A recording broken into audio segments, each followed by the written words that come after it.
Hello everyone, welcome to PW only IAS. दोस्तों, एक दुखद खबर हमें यहाँ पे देखने को मिल रही है। दरअसल में अगर हम उत्तर प्रदेश में मथुरा डिस्ट्रिक्ट की बात करें तो उसमें जो केसी घाट के पास में जो यमुना नदी में है, तो वहाँ पर एक बोट थी जिसमें लगभग 30 के आसपास जो लोग थे वो यहाँ पे उस बोट में सवार थे। अब ऐसा बताया जा रहा है कि ये बोट ओवर क्राउडेड थी। जितने लोग वहाँ पे बैठ सकते थे उस बोट में, उससे ज़्यादा लोग थोड़े बैठे हुए थे। अब क्या होता है कि जो बोट होती है ना, वो एक पिलर के साथ यहाँ पे टकराती है और उस वजह से वो पलट जाती है। एक कोलिजन होता है जिस वजह से ब्रिज के साथ वो टकराने से वो पलट गई। अब दोपहर का टाइम था, 3:15 बजे के आसपास का, थोड़ी हवा भी तेज चल रही थी और ऐसा बताया जाता है कि जिस वजह से बोट ने एक तरह से स्पीड पकड़ी और जाकर वो ब्रिज के साथ जो है वो कोलाइड कर गई। अब इसके पलटने के साथ 10 लोगों की यहाँ पे इसमें डेथ हो गई एंड 18 लोग और जो हैं उनको रेस्क्यू किया गया। अभी बाकी लोगों की जो तलाश है वो यहाँ पे जारी है।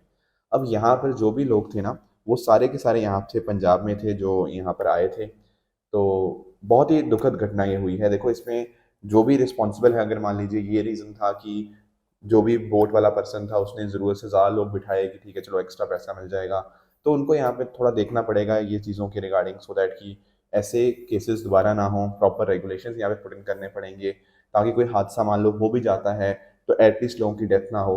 तो प्रॉपर प्रिकॉशंस यहाँ पे लेने की डेफिनेटली बहुत ज़्यादा ज़रूरत है। दूसरा मुद्दा दोस्तों हमारे सामने है जस्टिस वर्मा के रिगार्डिंग। अब आपको ये वाला जो केस है वो याद होगा। एक्चुअली ये बात है पिछले साल की, जब जस्टिस वर्मा का जो घर था दिल्ली में, उसमें आग लगी थी। उसके बाहर वाला जो रीजन था उसमें एक कमरा था और उस आग के अंदर बहुत सारे जो नोट थे वो जल गए थे। करोड़ों रुपए के नोट थे ऐसा बताया जा रहा है। एंड बाद में क्या होता था कि जस्टिस वर्मा जो थे वो उनको शिफ्ट किया गया, उनको ट्रांसफ़र किया गया इलाहाबाद हाई कोर्ट के लिए। एंड अब फाइनल जाके उन्होंने यहाँ पे अपना रेजिग्नेशन दे दिया है। एक्चुअली पता पॉइंट क्या था, जस्टिस वर्मा के अगेंस्ट जो रिमूवल का प्रोसेस था वो चल रहा था। हो सकता था कि भारत की हिस्ट्री के अंदर ये पहले जज बन जाते रिमूव होने वाले, पर उससे पहले ही उन्होंने अपना ये इस्तीफा दे दिया। तो थोड़ा सा इस पर्टिकुलर मुद्दे को समझते हैं, क्योंकि देखो इससे क्वेश्चन आने की संभावना बहुत ज्यादा है। सबसे पहले तो ये समझो कि संविधान में ना इम्पीचमेंट वर्ड जजेस के लिए मेंशन नहीं है। तो जब हम बात करते हैं ना रिमूवल की, वही होता है जजेस के लिए। तो आर्टिकल 124 जो है वो बात करता है सुप्रीम कोर्ट जज के रिमूवल की। एंड उसी तरह से अगर हम बात करें हाई कोर्ट के जज की, तो आर्टिकल 217 एंड आर्टिकल 218 उसके लिए आपको देखने को मिल जाते हैं। अब इन आर्टिकल्स के अंदर ये लिखा हुआ है कि जो हाई कोर्ट का जज होगा, जैसे अभी ये इलाहाबाद हाई कोर्ट के जज थे, पहले ये दिल्ली हाई कोर्ट के थे, तो इनको रिमूव करने के लिए प्रेसिडेंट का ऑर्डर चाहिए, जिसको कि बेस्ड होना चाहिए एक मोशन के ऊपर जो दोनों सदनों के द्वारा पास किया जाना चाहिए। इसको थोड़ा डिटेल में समझेंगे। देखो, होता पता क्या है, जो पूरा का पूरा डिटेलिंग है कि कैसे एक जज रिमूव होगा, वो दरअसल में हमारा जजेस इंक्वायरी एक्ट 1968 के अंदर गिवन है। अब इसमें क्या होगा, इसमें ना एक मोशन स्टार्ट होगा। कहाँ पे स्टार्ट होगा? देखो, ये लोकसभा में भी स्टार्ट हो सकता है एंड राज्यसभा, दोनों में स्टार्ट हो सकता है। कहीं पर भी आप स्टार्ट कर सकते हो। लोकसभा में शुरुआत करने के लिए कम से कम 100 मेंबर ऑफ पार्लियामेंट और राज्यसभा के अंदर 50 मेंबर ऑफ पार्लियामेंट यहाँ पे इस मोशन को साइन करेंगे, तभी ये स्टार्ट होगा। फिर ये जाएगा प्रिसाइडिंग ऑफिसर के पास, यानी कि स्पीकर हैं लोकसभा के कॉन्टेक्स्ट में और चेयरमैन हो गए हमारे राज्यसभा के कॉन्टेक्स्ट में, उनके पास जाएगा। वो चाहे तो इसको एडमिट करें, चाहे तो ना करें। अगर एडमिट कर देंगे तो उसके बाद वो एक 3 मेंबर की कमेटी बनाएंगे। इस 3 मेंबर की कमेटी के अंदर एक चीफ जस्टिस ऑफ इंडिया हो सकते हैं या कोई सुप्रीम कोर्ट के जज होंगे, दूसरे होंगे आपके हाई कोर्ट के किसी हाई कोर्ट के चीफ जस्टिस, एंड तीसरे होंगे एक डिस्टिंग्विश्ड जूरिस्ट। ये 3 मेंबर होंगे। ये कमेटी जो है ये इन्वेस्टिगेट करेगी कि भाई जो उस जज के ऊपर चार्जेस लगे हैं क्या वो सही हैं गलत हैं। वो यहाँ पर एक रिपोर्ट सबमिट करेगी। अब जो देखते हैं ना कि जज गिल्टी है या नहीं, वो देखा जाता है इन दो चीजों के ऊपर, प्रूवन मिसबिहेवियर और इनकेपेसिटी। अगर कमेटी को लगता है कि हाँ इन दोनों चीजों के कॉन्टेक्स्ट में जज जो है वो गिल्टी हैं, फिर जो हमारे पार्लियामेंट के दोनों सदन है लोकसभा और राज्यसभा, उनमें उनको इसको पास करना होता है। अब प्लीज ध्यान में रखना, दोनों सदनों को पास करना होगा और ये पास करना है स्पेशल मेजोरिटी के साथ, यानी कि 2/3 member present and voting, and उसके साथ ही साथ majority of the total membership of the house. दोनों को, लोकसभा को भी राज्यसभा को भी पास करना होगा। फिर जाएगा ये प्रेसिडेंट के पास एंड अकॉर्डिंगली प्रेसिडेंट जैसे उसको साइन करेंगे तो अकॉर्डिंगली यहाँ पे इनका रिमूवल प्रोसेस यहाँ पे कंप्लीट हो जाएगा। अब देखो ये है पूरा प्रोसेस, रिमूवल प्रोसेस जज का। पहला तो क्वेश्चन आएगा कि सर क्या कोई जज को भारत में ऐसे रिमूव किया गया है? देखो कोशिश कई बार हुई है पर रिमूवल कभी हो नहीं पाया। जैसे जस्टिस वी रामास्वामी के केस में भी बात हुई थी, तो उस समय ना इंक्वायरी के अंदर उनको गिल्टी पाया गया, पर उस समय कांग्रेस की सरकार थी, उन्होंने वोटिंग ही नहीं करी। अब वोट ही नहीं किया तो लोकसभा के अंदर वो पास ही नहीं हुआ। ऐसे ही जस्टिस मित्रा सेन 2011, ये भी यहाँ पे हुआ, इनके रिगार्डिंग भी, इनके भी राज्यसभा के अंदर पास हो गया, पर लोकसभा में वोटिंग होनी थी, उससे पहले इन्होंने रिजाइन दे दिया, तो प्रोसेस ही वहां पे खत्म हो गया। ऐसे ही जस्टिस एस के गांगुली के केस में क्या होता है कि यहाँ पर जो इनके ऊपर एलिगेशन लगे थे सेक्सुअल हरासमेंट के, पर जो कमेटी बनी उसने बोला कि नहीं नहीं ऐसे कोई चार्जेस है ही नहीं, तो वो आगे बढ़ ही नहीं पाया। फिर जस्टिस जेबी परदीवाला जी के अगेंस्ट भी कुछ इन्होंने कुछ कॉन्ट्रोवर्शियल रिमार्क्स मार्क किए थे, तो वहां पर भी इन्होंने अपने जो बातें थी वो वापस ले ली, तो इम्पीचमेंट मोशन भी वहीं पे रुक गया। तो कभी आज तक भारत में कोई जज ऐसे रिमूव हुआ ही नहीं है। पर हमें देखो जजेस को भी यहाँ पे इंश्योर करना है कि जुडिशियल अकाउंटेबिलिटी उनकी मेंटेन रहे। इसके लिए कुछ भी अगर मान लो कोई जजेस के अगेंस्ट कंप्लेंट होती है ना, तो जुडिशरी का खुद का इंटरनल प्रोसेस है, ठीक है ना। कोई भी मिसकंडक्ट के केसेस होते हैं वो कॉन्फिडेंशियली उनको यहाँ पे हैंडल कर लेते हैं। इसके अलावा कंटेम्प्ट ऑफ कोर्ट भी है, ठीक है ना। अगर कोई ऐसा बात करता है जिससे जजेस की या जुडिशरी की इन जनरल अगर हम बात करें जो उसकी इंटीग्रिटी है उसके ऊपर इम्पैक्ट आता है, उसकी डिग्निटी पे इम्पैक्ट आता है, तो उस केस में कोर्ट सुओ मोटो एक्शन उनके अगेंस्ट ले सकते हैं। इसके अलावा restatement of values of judicial life, ये कोड ऑफ एथिक्स है कि जजेस को कैसा बिहेव करना चाहिए। ध्यान समझना, ये लीगली बाइंडिंग नहीं है, ऐसा नहीं कि उनको ऐसा करना ही है, पर एक एक गाइडलाइंस है एक तरह की, यार ऐसा करोगे तो अच्छा रहेगा, राइट। तो ये सारे अलग अलग आपके पास हैं। बाकी डिफरेंट कंट्रीज की अगर हम बात करें तो जैसे यूएस में क्या होता है, कैसे जज रिमूव होते हैं, तो यहाँ पर आप नोटिस कर पाओगे कि यहाँ पे हाउस ऑफ रिप्रेजेंटेटिव्स, जो उनका लोअर उनका हाउस है, वहां पर इम्पीचमेंट वहां पे स्टार्ट होता है, एंड इस तरह से स्टेट उनको यहाँ पे कन्विक्ट करता है। तो इसमें कोई किसी ने ब्राइबरी करी, कोई ट्रीजन किया, राइट, कोई हाई क्राइम्स किए, इनके लिए यहाँ पे रिमूव किया जा सकता है। यूके के अंदर अगर हम बात करें ना, तो वहां पर भी दोनों सदन जो है पार्लियामेंट के वो एड्रेस होने के बाद, उसके बाद क्या होता है, वहां पर जो मोनार्क होते हैं वो यहाँ पे जजेस को रिमूव करते हैं। नॉर्मली बहुत ही रेयरली ऐसा होता है, क्योंकि जुडिशियल इंडिपेंडेंस यहाँ पे काफी हद तक प्रोटेक्टेड है। रही बात कनाडा की, वहां पर भी उनकी जो जुडिशियल काउंसिल है वो एक इंक्वायरी करती है, फिर पार्लियामेंट यहाँ पे उनको यहाँ पे रिमूव करता है। तो काफी हद तक सिमिलर प्रोसेस है मोटा मोटा सभी कंट्रीज का, थोड़ा बहुत हल्के फुल्के चेंजेस के साथ। तो ये रिमूवल प्रोसेस आपको यहाँ पे पता होना चाहिए। तो दोस्तों डेट है आज की 11 अप्रैल 2026, एंड आप सभी का स्वागत है आज के प्रीलिम बूस्टर न्यूज डिस्कशन में। स्टार्ट करने से पहले मैं आप सबको बता दूं कि अगर आपको इस सेशन की पीडीएफ चाहिए तो आपको ये जो पीडीएफ है मेरे Telegram channel Rishabh Sharma sir PW, यहाँ पर जाकर आप इसकी पीडीएफ को डाउनलोड कर सकते हो। चलो स्टार्ट करते हैं पहले टॉपिक के साथ, दैट इज रिगार्डिंग सॉइल सखी। सखी मतलब समझते हो, सखी होते हैं दोस्त, राइट। अब पॉइंट पता क्या है, अब जैसे अगर हम बात करें मिट्टी की, तो देखो यार हमारे किसान हैं, ठीक है ना, तो किसानों को ना जानकारी देना बहुत इंपॉर्टेंट है। कौन सी जानकारी? ये जानकारी कि भाई उनकी मिट्टी में किस चीज की कमी है, उनको कौन सी क्रॉप अपने यहाँ पे लगानी चाहिए, किस प्रकार का फर्टिलाइजर अपनी मिट्टी में डालना चाहिए, कौन सा आपकी एग्रीकल्चर प्रैक्टिसेस हैं जो उनको लिए सस्टेनेबल रहेंगी और उनकी एग्रीकल्चर यील्ड को बेहतर बनाएंगी। ये कौन मदद कर सकता है? देखो इसके लिए मदद कर सकते हैं कौन? सॉइल सखीज, राइट। तो सॉइल सखीज का काम यही होता है कि वो सैंपल कलेक्ट करती हैं, सॉइल टेस्टिंग में मदद करती हैं और किसानों को मदद करती हैं।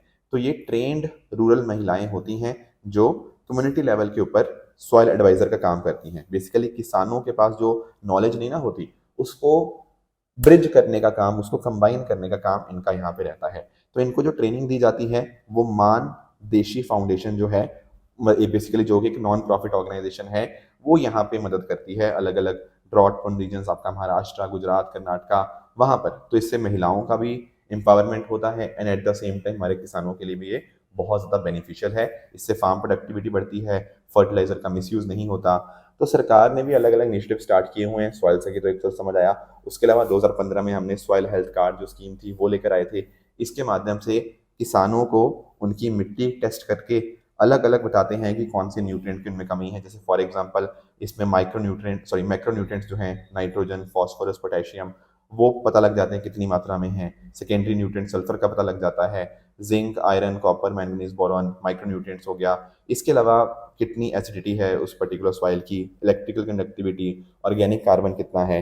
ये 12 अलग अलग तरह के पैरामीटर हैं जिसके बेसिस के ऊपर फार्मर्स को कार्ड इशू किए जाते हैं, ताकि उसके बेसिस के ऊपर वो अपने अपने डिसीजंस देख पाएँ कि कौन सी चीज़ उनको यहाँ पे ग्रो करनी है। फिर हमने पानी की अवेलेबिलिटी इंप्रूव करने के लिए प्रधानमंत्री कृषि सिंचाई योजना यहाँ पे स्टार्ट करी थी 2015 के अंदर ही, जिसके माध्यम से सॉइल एरोजन को रोका जाता है, पानी को कंजर्व किया जाता है, ठीक है। हमारा वाटरशेड डेवलपमेंट कंपोनेंट है इसका, राइट। बाकी पेड़ लगाए जाते हैं, सारे काम यहाँ पे किए जाते हैं इसके अंतर्गत। फिर ऑर्गेनिक फार्मिंग को प्रमोट करने के लिए हमारा परंपरागत कृषि विकास योजना भी हमारी है, राइट। तो ये सारी चीजें आपको यहाँ पे देखने को मिल जाएंगी एंड सॉइल की भी इनमें बहुत ज्यादा इंपॉर्टेंट रोल यहाँ पे प्ले कर रही है। आगे आएंगे, अगला टॉपिक है हमारे सामने बंकिम चंद्र चट्टोपाध्याय जी के बारे में। दोस्तों अभी रिसेंटली इनकी डेथ एनिवर्सरी थी, तो इनको ट्रिब्यूट्स पे किए गए, तो थोड़ा सा इनके बारे में जानते हैं। हालांकि अगर आप प्रीलिम बूस्टर रेगुलरली फॉलो कर रहे हो तो आपको याद होगा हमने इनको कई बार पहले भी डिस्कस किया था। आप लोग बता सकते हो क्यों डिस्कस किया था? चलो देखते हैं। देखो इनका तो जन्म था 1838 में हुआ था बंगाल प्रेसिडेंसी के अंदर। इन्होंने हुगली कॉलेज में यहाँ पे पढ़ाई करी एंड यूनिवर्सिटी ऑफ कैलकाटा के one of the first graduate ये थे। बाकी इंडियन सिविल सर्विस इन्होंने यहाँ पे क्लियर किया and that is by deputy magistrate और डिप्टी कलेक्टर के तौर के ऊपर यहाँ पे इनको अपॉइंट भी किया गया। अब इन्होंने ना बंगाली लैंग्वेज के अंदर बहुत सारे इंपॉर्टेंट वर्क्स हैं, जैसे फॉर एग्जांपल दुर्गेश नंदिनी, ये पहली मेजर बंगाली नॉवल है। फिर कपल कुंडला, ठीक है, यहाँ पर उन्होंने रोमांटिक और स्पिरिचुअल थीम्स को कंबाइन किया। एंड सबसे इंपॉर्टेंट जो है वो है आनंद मठ। इसी के लिए हमने प्रीलिम बूस्टर में कई बार इनको डिस्कस किया था, आपको याद होगा। आनंद मठ के अंदर ही जो वंदे मातरम है उसका इंट्रोडक्शन था एंड इससे कहीं ना कहीं देशभक्ति की भावना जो है वो आती है।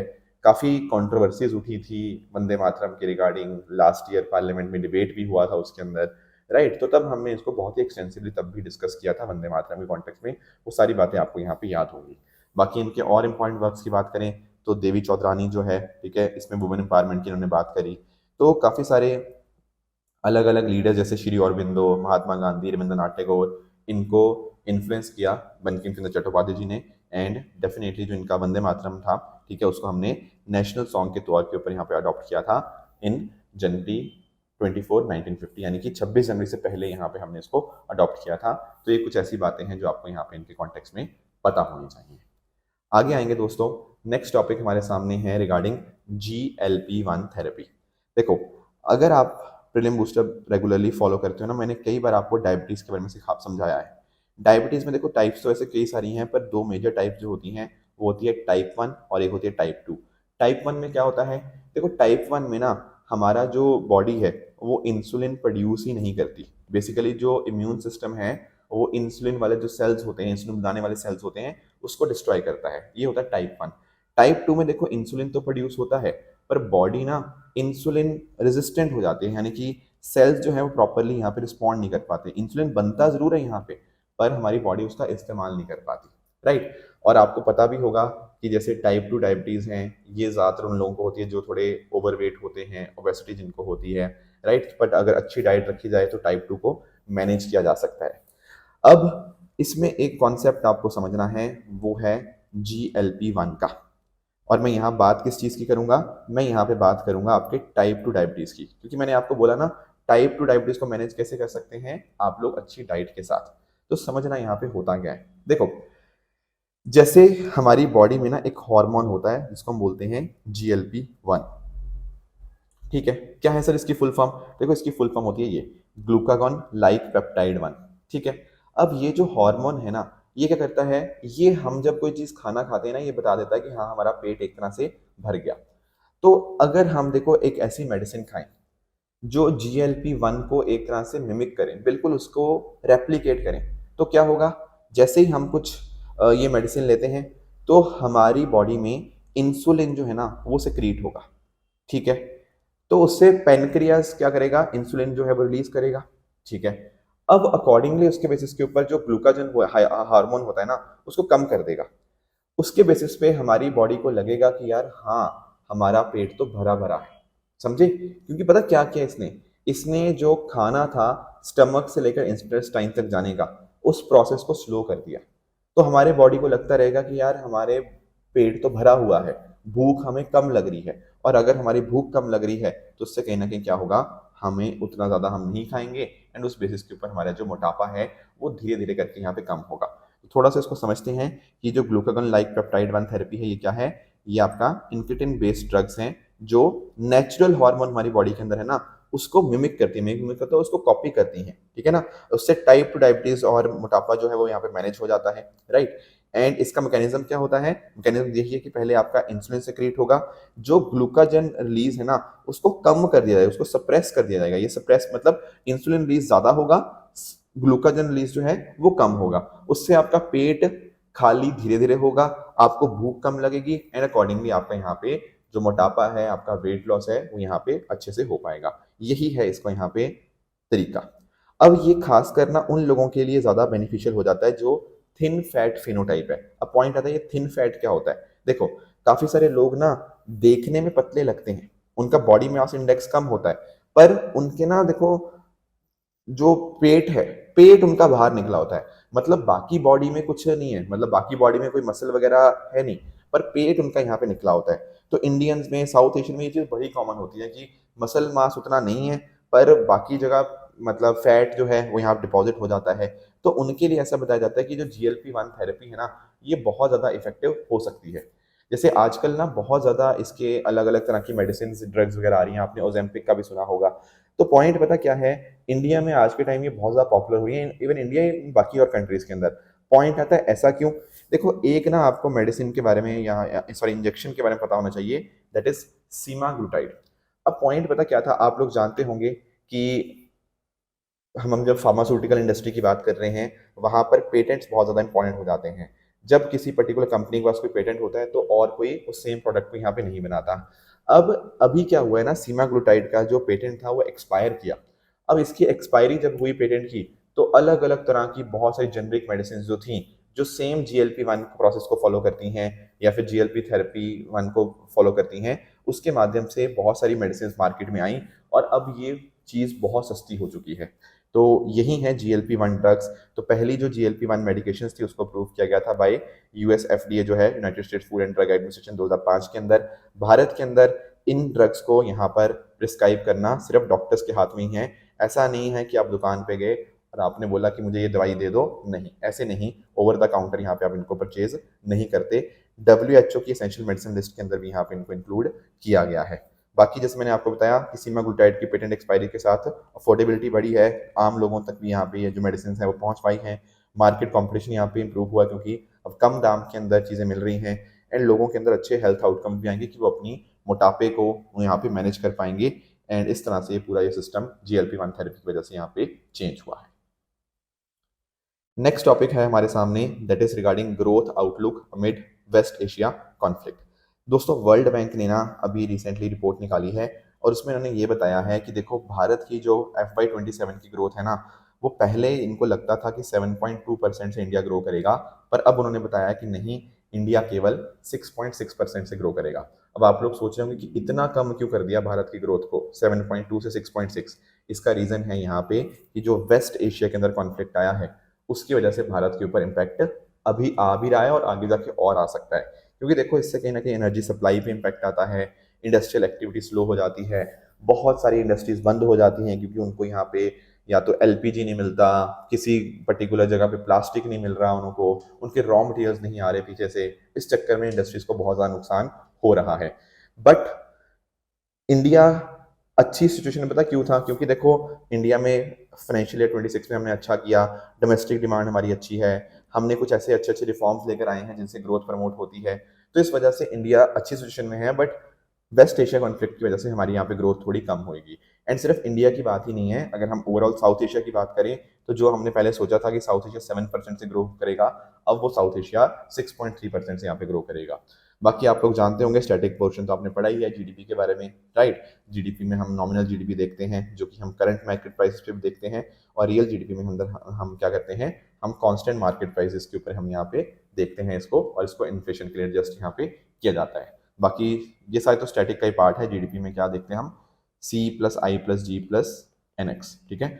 Consumption expenditure, investment, government expenditure and net export, ये सारी बातें तो आपको स्टैटिक क्वेश्चन वाली आपको पता ही है, राइट। तो ये कुछ बातें थी जो आज हमें डिस्कस करनी थी। अब यहाँ पर आपके सामने कुछ क्वेश्चंस हैं, इनको आप ट्राई करिएगा, बताइएगा इनमें से कौन सा सही है कौन सा गलत है। एंड जो कल मैंने आपको होमवर्क दिया था, एक था आपका किंग फॉद कॉजवे के रिगार्डिंग। अब इसमें ये बात कर रहा है कि ये 25 किलोमीटर का मैरीटाइम ब्रिज सिस्टम है सऊदी अरेबिया और बहरीन के बीच में, yes, that is a correct statement, इसमें कोई डाउट नहीं है। एक्साइज साइक्लोन की बात करें तो दोस्तों मैंने आपको बताया था कि इंडिया और इजिप्ट के बीच में ये बायलैटरल आपको एक्साइज देखने को मिलेगी, ना कि फ्रांस के साथ। तो सेकंड स्टेटमेंट आपका यहाँ पे गलत हो जाएगा। थर्ड स्टेटमेंट की बात करें लूनर रिंग प्रोजेक्ट की, तो इसका जो फोकस था वो बिल्कुल यही था कि सोलर एनर्जी जो है वो जनरेट करें और उसको हम धरती तक ट्रांसफर करें।